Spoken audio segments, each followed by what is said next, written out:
Hello friends, आइए आज हम सीखते हैं कि प्रेजेंट परफेक्ट टेंस के पैसिव वॉइस के सेंटेंस को हम अपनी बातचीत में कब और कैसे यूज़ करते हैं। उसके पहले आपको एक बात बताना है कि कल मेरे टेलर का फ़ोन आया और उसने मुझे कहा, मैडम आपका सूट सील दिया गया है, आपका सूट सिला जा चुका है। मैंने कहा ठीक है। मैं घर आई। घर आके मैंने कहा प्याज ले आऊं, तो मुझे बताया गया प्याज खरीदे जा चुके हैं या प्याज खरीद लिए गए हैं। मैंने कहा ठीक है, मैं सब्जियां काट देती हूँ, तो मुझे बताया गया कि सब्जियां काट दी गई हैं या सब्जियां काटी जा चुकी हैं। मैंने कहा ठीक है, मैं ये काम कर देती हूँ, कोई दूसरा काम था, तो बताया गया यह काम किया जा चुका है। मैंने कहा ठीक है, मैं खाना पका देती हूँ, तो बताया गया कि खाना पकाया जा चुका है। फिर मैंने कहा ठीक है, मैं कपड़े धो लेती हूँ, तो मुझे बताया गया कि कपड़े धोए जा चुके हैं या कपड़े धो दिए गए हैं। तो ये कुछ इस तरह के वाक्य हैं जिन्हें आप और हम अपनी बातचीत में रोज़ाना ही यूज़ करते हैं। आज हम इस तरह के वाक्यों को इंग्लिश में किस तरह से बनाते हैं, इनका स्ट्रक्चर क्या है, ये सीखेंगे। ठीक है, तो पहले सेंटेंसेस देख लेते हैं। देखिए, your suit has been stitched. आपका सूट सिला जा चुका है या आपका सूट सील दिया गया है। Onions have been bought. प्याज खरीदे जा चुके हैं या प्याज खरीद लिए गए हैं। जिस भी तरह से आप बोलते हैं, ये एक्चुअली जस्ट फिनिश्ड एक्शन है। प्रेजेंट परफेक्ट टेंस के पैसिव वॉइस के सेंटेंस हैं। इसमें कोई काम किया जा चुका है, कोई काम हो चुका है। Vegetables have been cut. सब्जियां काट दी गई हैं। This work has been done. यह काम किया जा चुका है। Food has been cooked. भोजन पकाया जा चुका है। Clothes have been washed. कपड़े धो दिए गए हैं या कपड़े धोए जा चुके हैं। Food has been served. भोजन परोसा जा चुका है या भोजन परोस दिया गया है।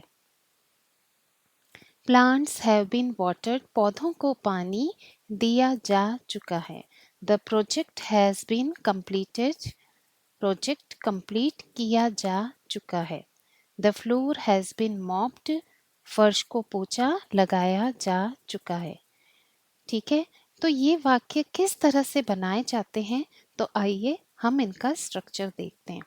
एक बात आपने इसमें नोट की होगी कि यहाँ कहीं भी डूअर का जिक्र नहीं किया गया है कि कोई काम किसने किया है। जैसे your suit has been stitched, आपका सूट सील दिया गया है या आपका सूट सिला जा चुका है, तो यहाँ पर डूअर का जिक्र नहीं किया। क्यों? क्योंकि बताना इतना इम्पोर्टेंट नहीं समझा गया।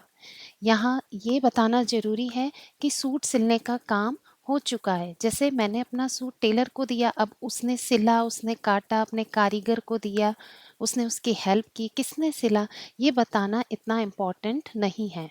ठीक है, तो ये कुछ वाक्य हैं जो इस तरह के जहाँ हम समझते हैं कि डूअर का जिक्र करना इतना इम्पोर्टेंट नहीं है, ये बताना इतना ज़रूरी नहीं है। या कई बार ये अंडरस्टूड होता है, जैसे फूड हैज़ बिन कुक्ड, भोजन पकाया जा चुका है या भोजन पका दिया गया है, या कपड़े धो दिए गए हैं, तो ये बताना ज़रूरी नहीं है। या ये अंडरस्टूड है कि घर में जो लोग हैं उन्होंने ही भोजन पकाने का काम किया है या कपड़े धोने का काम कर दिया है। ठीक है, लेकिन कई बार बताना समझा जाता है कि ज़रूरी है, तो डूअर का जिक्र किया जा सकता है। ठीक है, तो वो कब करते हैं, देखिए। The food has been cooked by me. भोजन मेरे द्वारा पकाया जा चुका है। यहाँ पर डूअर का जिक्र किया गया है, तो बाय मी। ठीक है, इसको किस तरह से बनाया गया है, एक बार ये स्ट्रक्चर देखिए। पहले ऑब्जेक्ट लिखा है। ये जितने भी सेंटेंस आपने देखे इसमें, जैसे the floor, the project, plants, food, clothes, ठीक है, ये सब ऑब्जेक्ट हैं। पैसिव वॉइस के सेंटेंस में सबसे पहले ऑब्जेक्ट लिखते हैं, क्योंकि फोकस किस पर होता है, एक्शन पर होता है, काम पर होता है कि काम क्या हुआ है, इसलिए ऑब्जेक्ट पहले लिखा जाता है। ऑब्जेक्ट, उसके बाद आप हैज़ या हैव लगाएंगे और उसके साथ बीन लगाएंगे। अब कब हैज़ लगाना है, कब हैव लगाना है, ये हमने पहले जब टेंसेस सीख रहे थे तब बताया था। अगर आप भूल गए हैं तो प्लीज़ आप टेंसेस की वीडियो फिर से देखिए, इस तरह से आपका रिवीजन भी हो जाएगा। ठीक है, तो हैज़ या हैव लगाएंगे, उसके बाद बीन, उसके बाद V3 यानी कि वर्ब की थर्ड फॉर्म। पैसिव वॉइस बनाते समय ये ध्यान रखिए वर्ब की थर्ड फॉर्म का ही यूज़ किया जाता है। उसके बाद अगर आप डूअर का जिक्र करना इम्पोर्टेंट समझते हैं तो बाय लिखकर सब्जेक्ट लिखिए। ठीक है, तो अब देखिए next sentence, the clothes have been washed by her, कपड़े उसके द्वारा धोए जा चुके हैं या कपड़े उसके द्वारा धो दिए गए हैं। ठीक है, इसमें देखिए डूअर का जिक्र किया गया है, बाय मी, बाय हर। कुछ और वाक्य देखते हैं तो आप और अच्छे से समझ जाएंगे कि डूअर को बताना हो, जिक्र करना हो तो आप किस तरह से एक्टिव वॉइस के सेंटेंस को पैसिव वॉइस में चेंज करेंगे। ये देखिए, ये एक्टिव वॉइस का सेंटेंस है प्रेजेंट परफेक्ट टेंस में। I have cleaned the room, मैं कमरा साफ कर चुकी हूँ। ठीक है, मम्मी अक्सर बोलती ना घर में इस तरह से, I have cleaned the room, मैं कमरा साफ कर चुकी हूँ। और जब हम इसका पैसिव वॉइस बनाएंगे तो क्या करेंगे, सबसे पहले ऑब्जेक्ट लिखेंगे, the room has been cleaned by me, कमरा मेरे द्वारा साफ किया जा चुका है। ठीक है, यह कमरा मेरे द्वारा साफ कर दिया गया है।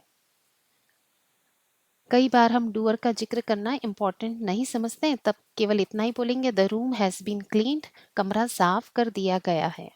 और अगर बताना हो कि किसने किया है तो the room has been cleaned by me. यहाँ पर आई जो है वो मी में चेंज हो गया। प्रोनाउन किस तरह से अपना रूप बदलते हैं पैसिव वॉइस बनाते समय वो हम पहले सीख चुके हैं। She has written a letter, अब इसका पैसिव वॉइस बनाएंगे तो ऑब्जेक्ट पहले लिखेंगे। देखिए ऑब्जेक्ट क्या है, a letter, a letter has been written by her. तो यानी पैसिव वॉइस बनाने के लिए सबसे पहले हमने लगाया ऑब्जेक्ट यानी कि अ लेटर, उसके बाद हैव या हैज़ लगाना है तो हमने हैज़ लगाया, फिर बीन, उसके बाद वर्ब की थर्ड फॉर्म, फिर बाय, फिर सब्जेक्ट। तो इस तरह से हमारा सेंटेंस क्या बना, a letter has been written by her, she जो है वो हर में चेंज हो गया है। ठीक है, तो इस तरह से आपने प्रेजेंट परफेक्ट टेंस के पैसिव वॉइस के सेंटेंस आज सीखे। अब अपनी बातचीत में इनको यूज कीजिए और इस तरह से इनकी प्रैक्टिस करते जाइए। अगर वीडियो थोड़ा सा भी पसंद आया और आपने इससे थोड़ा सा भी कुछ सीखा है तो please like, subscribe and share कीजिए और मुझे मोटिवेट कीजिए। Thank you, have